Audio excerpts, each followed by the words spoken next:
is great seeing you, man. And I'm so looking forward for us doing our first interview together. You look fantastic. Before we even start talking, folks are watching this on Rudy Blair Entertainment Media, RudyBlairMedia.com. I was complimenting you on your glasses, man. You are looking sharp today for Thank this you, interview. brother. Thank you, man. Driving women crazy about a sharp dressed man. Come on. One of my favorite songs, man, ZZ Top. Hey, how have you been hopeful? First off, congratulations on the new album and this great new single that we're going to be talking about. But how have you been holding up, man? Trying to keep your career going throughout this pandemic that's been going on. A lot of areas are now slowly getting out of this. People are getting their shots. But how have you been handling that and still being able to create great music? Man, I think that last year was just like a huge blessing in disguise. I've already had an awesome team with my label over at Broken Bow BMG, and then Clarence Spalding and Maverick came on board for management right at the beginning of last year, right like a few days after the shutdown started. And so I had a bunch of people hop on my team that wanted to make me work a lot, and so we figured out ways to really capitalize on social media last year. And what a better time in the world to put out a song about family and love within family than the year that we're all cooped up in the house together. So it was a lot of learning curves, trying to figure out how to be more active and you know work with people, or give people access over social media, and keep them interested in what was going on and the music, more importantly. And dude, it just all turned out great. So, were you planning on doing any tours or anything like that before the pandemic hit us? What was the plans before? And you just kind of talked about what changes you made and adjustments. Yeah, well, man, really, no plans. I had just been working for the last 2 years before the pandemic. I'd been working on getting the music right, and we had My Boy coming into this. I wrote My Boy 5 years ago, but after I signed my deal, every other song on this project that's out right now was written after I signed my deal, and so I'd been focused on that, and we had just got the music right for this first part of the project. I literally 2 weeks before the shutdown, I walked into John Loba's office over the label and played him the songs, and he was like, "We're ready." And so we were about to start gearing up to figure out a rollout plan for the music. So no tours or anything, but you know, uh, like I said, last year just ended up being a big blessing in disguise, man. I kind of feel guilty in a way because it was it was a great year for me and my music for sure. No, and that's a good thing too, because I think a lot of us realize live performances so needed. I mean, it's great we have this technology with virtual and stuff, but you can't touch being in the crowd while artists like yourselves are performing. It's that great a connection. And two, music has been a great connection for a lot of people in bringing people together throughout some of the toughest times.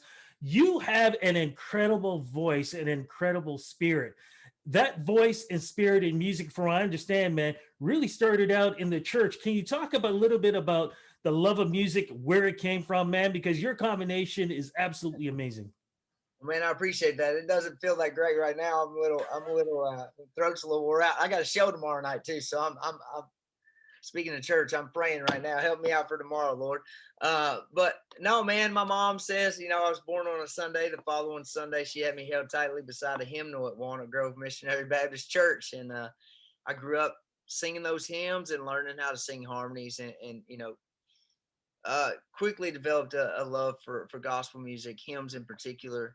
And then I would get home from church, and Dad was a little rowdier than Mom. He'd be sitting around drinking Bud Lights, and might be a skunky smell floating around the holler or something, and working on cars and trucks, and I would hang out with him while he was working on these cars and trucks and semis and stuff, because he was a semi truck driver, and we would listen to Steve Earle and John Fogerty, and a lot of Southern rock. A lot of my dad really liked a lot of R&B, like older R&B and soul music too. So he had a really wide range of stuff that he loved to listen to. And my mom was a singer, but my dad was definitely the one who really taught me to appreciate lyrical content in songs too. That's what I wanted to get to because it sounds like everything from gospel to the R&B, from the southern rock, and especially if you're talking about your dad and the eras that I understand too with the artists that you spoke about, they were all great storytellers. Is that where you started to get that feel in telling your stories through music? Man, honestly, I would say the top three from my earliest years, the top three artists I remember in sequence would have been Steve Earle, the Guitar Town record. Listening to that with my dad in the semi truck. John Fogerty's 1997 Blue Moon Swamp record, his country solo record. And then one day, Dad was I remember when I was a little kid, we were watching movies. Dad always had a remote. It was his TV. Always. But there was this group of guys, man, and they were on stage and they were singing and they had this swagger and they had that harmony that I loved in church. And it was the Temptations. And that movie I believe is called The Fighting Temptations. And just like those first two guys were very story driven, especially Steve Earle. John Fogerty had a lot of that influence from those R&B and soul groups from like 50s and 60s in his music, but also had a little story element. And then over here with these guys, it was just all the harmonies and just the melodies and stuff. So I would like to hope that I've pulled from those three influences and maybe created something out of those three main influences in my life. Did you sort of shift around before you got into this country sound that you have now? Meaning, of course, did you try different genres like rock or R&B or different things? Man, I was in punk, pop punk bands when I was in high school because that was the thing that was going on. We were all listening to Fall Out Boy and all American Rejects and stuff like that. And I just went back and listened to some of that stuff the other day, the first time in a long time, and like I was like, man, the production on this stuff is so killer. But I also, I did that and I was singing quartets, gospel quartets and stuff. I bounced around a little bit, did some folky stuff, but it was really, I think I was 19 years old. I had, Eric Church came out with that Sinners Like Me record in 2006. And I loved that record, but I listened to it a few times and I got away from it. And then when I got back to it, it was like listening to it for the first time. And there was a song on there that started out, never realized how much she brought to the table till I went to sip my cup of coffee where the table used to be. And I thought, God dang, son, I want to write country songs.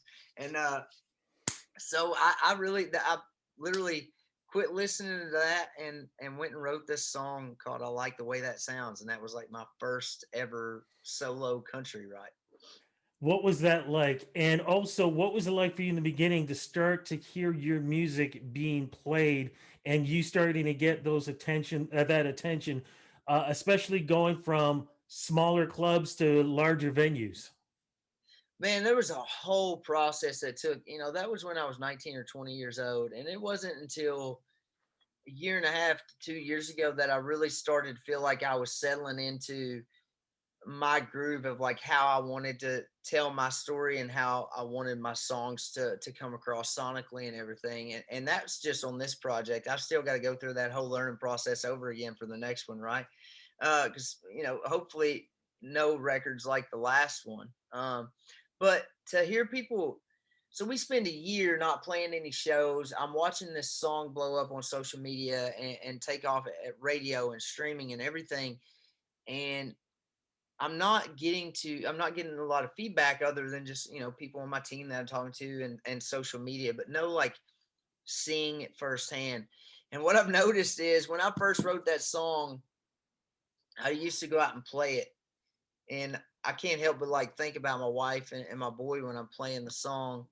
And especially when I've been gone from them for a little while. So sometimes it would be hard to get through the song.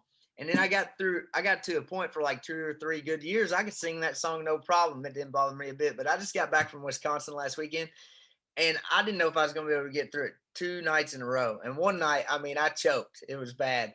But it's really cool to see people responding to the song to I don't really know how to describe what it's like to see people actually singing the song. And I got upset. I'm sorry. I told you I was born Baptist. I'm long winded. So No, no, no, no, because this is great. Because especially when people get a chance to hear this song, because we're going to talk about the name and everything in a moment, but they'll understand exactly why you're saying that. Because I know for myself, the first watching the video and listening to the song, the first I'd say 20 seconds, it hit me because it's a great story. well, I appreciate it, man. We've always called that song a God song. Me and the boys that wrote it. There's three other boys that wrote it with me, and Nick Columbia, Russell Sutton, and Lee Starr. And as soon as we got done with that song, we were all like, "Man, this is a God song." It felt like such a gift, and instead of something that we really did. But and dude, it took me like 4 years to write another song that anybody was excited about. So there's the proof in the pudding, right? Um, but it's been so surreal to see people singing it back. And the other night, like when I got upset, it was a combination of a lot of things. It was okay. Now I'm seeing people.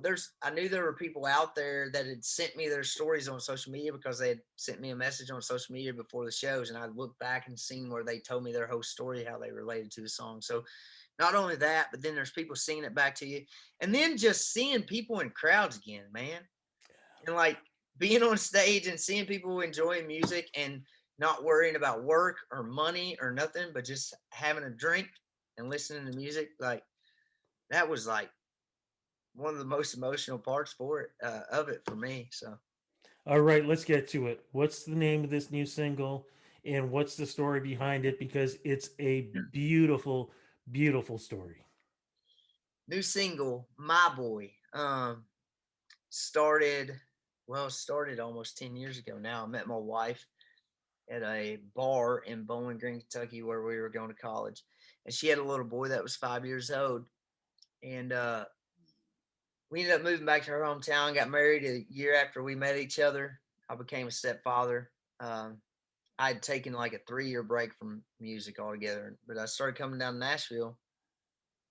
And a friend of mine's mom, she knew I was coming down here co-writing, and she sent me a Facebook post one night. It was just a picture of a boy, and it said, "I don't have a stepson. I have a son that was born before I met him." And I thought, dang, man, that one got me.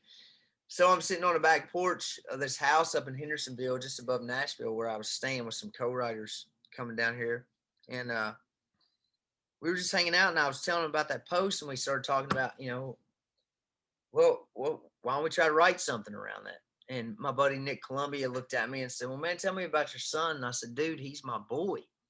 And he said, "Bro, let's just write that, And now here we are. It's a beautiful story. Can you talk a little bit about the video also too, please? Because it's a beautiful video in turn with this song. Like it's the perfect combination. So Peter Zavadil, the director of that video, man, they sent me a bunch of different treatments for director, producer, whatever they are. I'm sorry if I got the terminology wrong, but Peter's just had the right attitude and like the right temperature on the pictures and stuff. And so I was super interested in working with him. But then when we got to talking, like I could tell that Peter just really wants to work with the artist and their vision. And so me and him, we really put pen to paper and we created this whole world based off my childhood, but wanted the story to be about someone else. We could have easily been me and my stepson, but this song is about so much more than me and my stepson. It's about so many people out there. So I had a songwriter friend of mine who who wrote this song with me called Miles that isn't released yet, but probably one of my top three of all time songs. You'll hear it when the record comes out. So he's playing the dad, and then we got this awesome uh, lady Carly Martone and her little boy Philip to play the mom and the kid. And that kid is the hardest working dude you'll ever meet in your life. He outworked all of us. He was so great. But no, we the coolest thing about the video to me that no one else even realizes, and maybe they won't even realize it after they listen to the rest of the stuff. But in that video, there's a Fox Body Mustang from the song County Roads on the EP. There's a semi truck in there from the company that my dad had his first truck driving job for back when I was a little kid. We had him drive it up and put it in the video, and that's a little Easter egg for the song "Miles," which is another really important song on this project. So it's just like spending a lot of time putting these Easter eggs and capturing my people in this video. Blue collar, working class American citizens, and I don't know, man. Like I'm going off on a rant, but I had so much fun, and I feel like when I watch that video, I feel like I'm at home. You know. It certainly is true. Can you just mention one thing though, because with all the lyrics in the song, the one that hit me the most is really what was said in the beginning. That's why I said first 20 seconds is like pow, where you talk about, and you repeat it back for me because I'm going to say it wrong, about the eyes. Oh, he ain't got my smile. He ain't got my smile. That don't bother me a bit. He's got somebody else's eyes. I'm seeing myself in. That's it. That's powerful, man. Like Yeah, I got shivers just hearing that. yeah, man. That was the moment that we really locked in. I can't remember who said what or anything during the write, but we are like, you know, dang, that's it. That. I feel like if you could wrap the whole song up in a couple lines, it would be those first two lines.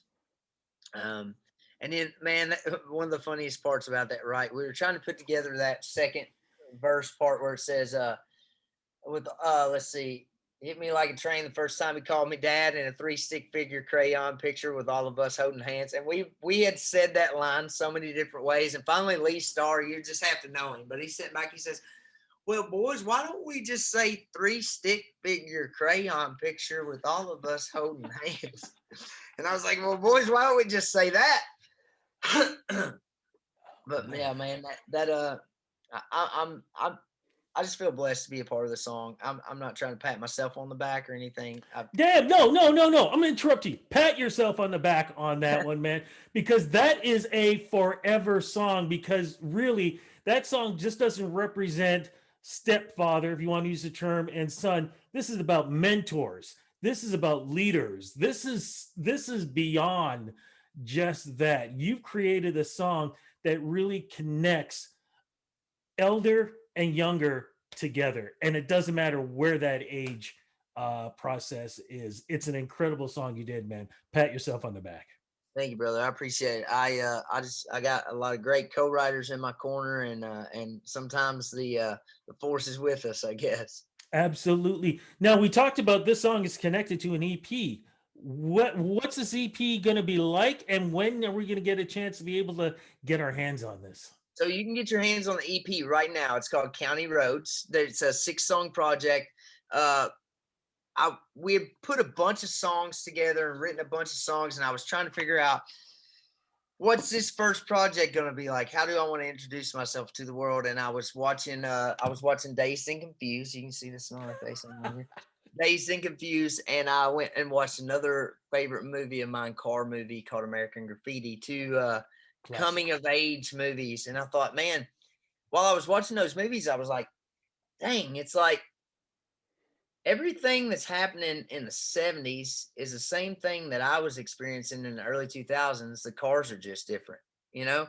So I really try to focus on this project being about those coming of age years and just those shaping moments of our life in our teenage years and stuff, but with a little bit of current theme peppered in there, and with songs like My Boy and songs like Keep On Strumming, about kind of about my journey to Nashville and to where we are today. But yeah, go check it out, man. County Roads, the title track was the first song that I wrote after My Boy. That's been a part of this stuff, and that song really kind of laid the foundation for pushing the envelope, I guess, sonically, and just seeing how much the label would let us get away with. And so far, so good, man. They've let us get away with murder. I mean, they literally have been a dream team to work with. Will they be allowing you, or whoever are going to be allowing you, to travel to Canada? Any chance that you're going to be coming to Ontario? Because Ontario is a huge hot spot now for country music. I mean, people always talk about Alberta and though BC. Let me tell you something, man. Ontario, especially Southern Ontario, can't get enough of country music. What are the chances of you coming to us? Man, I mean, say when. I would love to be up there. I've never been out of the country other than like being on a cruise or something. But I'm so excited to just get up there and see you guys. Everybody I've met down here from Canada, it just seems like I've got some co-writer friends and stuff. It just seems like good people, man. And I like how it always just seems like you guys are up there just chilling. Whole world's going crazy. And it's just like, we're good, man. We're just hanging out up here. Believe me, we're going crazy, but we know how to hide it extremely well. Uh, Look, man, I am so happy with all your success that you're doing. I'm really hoping that we can get you down here at some point, maybe at Boots and Hearts Festival. That's the big one that we have down here. So hopefully we can get you part of that. But for folks who need to follow you to know everything that you're doing with new music, old music, whatever, social media, where do we go to follow you? I think just about everything is at Elvie Shane Music. Um, Website is elvieshane.com. So you can go in there and all of my social media links are there. But if you do get on social media, if you don't see the little blue check mark, it's just somebody trying to get money from you. And it's not like it's not me. Don't talk to them. If there's no blue check mark, it's not me. And man, it's awful what people will do. I've had people I know personally fall for these folks online and send them money and stuff. I'm like, oh Lord. So just be careful out there. Please come check out all my social media though. We do a lot on social media. Sometimes I'm very, very active, and sometimes I'm like, I gotta have some time for me and the family for a few days. But most of the time, you'll see what's going on in my world on there. Family comes first, my brother. Thank you so much for Absolutely. this interview, the great music and everything else. So looking forward to talking to you again. Cross fingers, man. The next time we do this, it'll be one on one. Thank you so much. Thanks, brother. God bless you.